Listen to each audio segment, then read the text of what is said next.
Mesdames, Messieurs, permettez-moi tout d'abord de vous souhaiter la bienvenue sur le circuit Paul Ricard à l'occasion d'un événement extraordinaire, le Grand Prix de France de Formule 1, donc un événement particulier pour nous.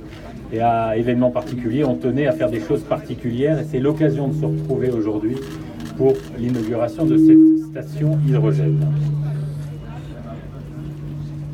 À la fin du quai, marche avec l'Arcel.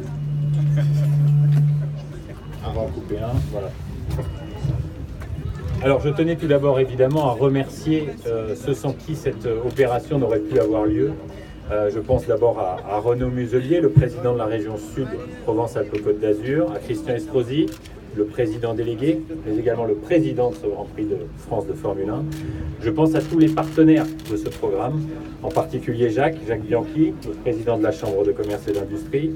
Je pense également à Engie Coffelli, avec Pascal Guelmetti, son directeur régional. Je pense à Arnaud Vasquez, le président d'Iceys Energy, Christophe et Yves Arnal, les gérants des bateliers de la Côte d'Azur. Tous ces intervenants, c'est ceux qui construisent avec nous, à nos côtés, le projet Innovar. Je pense également, et je tiens à les remercier, aux marques de constructeurs qui ont choisi cette journée pour vous présenter des véhicules, en particulier Honda, avec un Honda Clarity Fuel Cell. Je pense, vous l'avez vu, au iX35 de Hyundai et au Renault Kangoo Symbio, donc de Renault. Ces véhicules sont intégrés dans notre flotte, ils vont donc travailler tout le week-end, preuve s'il en était que nous ne sommes pas dans le futur, mais bien dans le présent, avec des véhicules hydrogènes qui vont fonctionner pendant toute la durée du Grand Prix. Et puis je n'oublie pas Green GT, notre voisin, et avec qui nous développons des véhicules de course hydrogène depuis désormais plusieurs années sur le circuit. Je voulais également remercier Pragma Industries, une entreprise française basée à Biarritz qui nous a fourni des vélos hydrogène. Ça peut paraître étonnant, mais voilà, il n'y a pas que des voitures, il y a également des vélos. Et les vélos, on va peut-être couper cela. On va essayer. Voilà, les vélos, c'est peut-être mieux pour tout le monde. Donc, ils sont produits donc en France. C'est la première fois qu'on produit des vélos de manière industrielle. Ils ont une autonomie de 100 km. Ils commencent déjà à être vendus et déployés sur le territoire français. Donc là aussi, c'est quelque chose d'exceptionnel que vous pourrez découvrir. Et enfin, dans la longue liste de ces partenaires, je voulais tout particulièrement vous parler de l'ESTACA, donc une école d'ingénieurs post-bac qui est spécialisée dans le domaine des transports et de la mobilité, qui a 2 campus, à Paris et à Laval, et qui travaille sur les problématiques actuelles de nouvelles énergies, d'écomobilité, de systèmes embarqués. Et cette école est un acteur européen majeur dans le domaine des nouvelles mobilités, et elle a choisi d'exposer ici un véhicule qui a été conçu et fabriqué par ses étudiants. Et ce prototype à très faible consommation énergétique utilise l'énergie hydrogène pour alimenter donc une pile à combustible qui sert de générateur d'énergie électrique. Donc vous le comprenez, tous ces partenaires ont besoin de l'outil qui se trouve ici et qui va permettre donc au circuit Paul Ricard d'être le premier circuit équipé en matière de distribution d'hydrogène pour les véhicules. Oui, vous n'êtes pas sans ignorer que le circuit, c'est 300 jours d'activité. C'est pour ce week-end le Grand Prix de France de Formule 1. Donc c'est des sports mécaniques tout au long de l'année. Et nous ne pouvions pas ne pas essayer de contribuer à la protection de la planète et de ne pas essayer de réduire notre impact environnemental.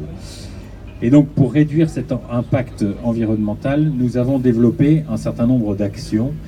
Vous remarquerez par exemple que nous avons inauguré cette année un parc d'ombrières photovoltaïques sur un de nos parkings. C'est plus de 20 000 m² d'ombrières photoélectriques.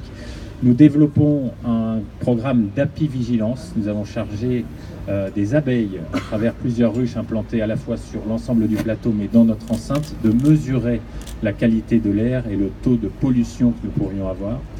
Nous travaillons activement sur le retraitement et la récupération de l'ensemble de nos eaux de pluie.